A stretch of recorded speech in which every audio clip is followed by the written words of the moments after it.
soc Marta Sensi, soc l'actual presidenta d'ACOEC. Soc Rosa i he estat des del principi a ACOEC, he estat molts anys en la junta directiva i ara he deixat el relleu a Marta i altra gent que està en la junta.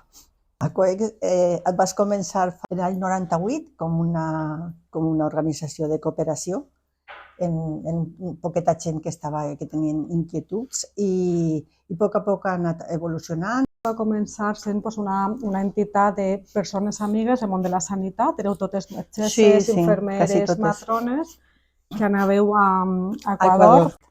Vam pensar, està molt bé fer aquest treball de cooperació, aquest treball molt important de promoure la salut en algunes poblacions d'Equador, però així en València sí que tenim un món superinvisibilitzat.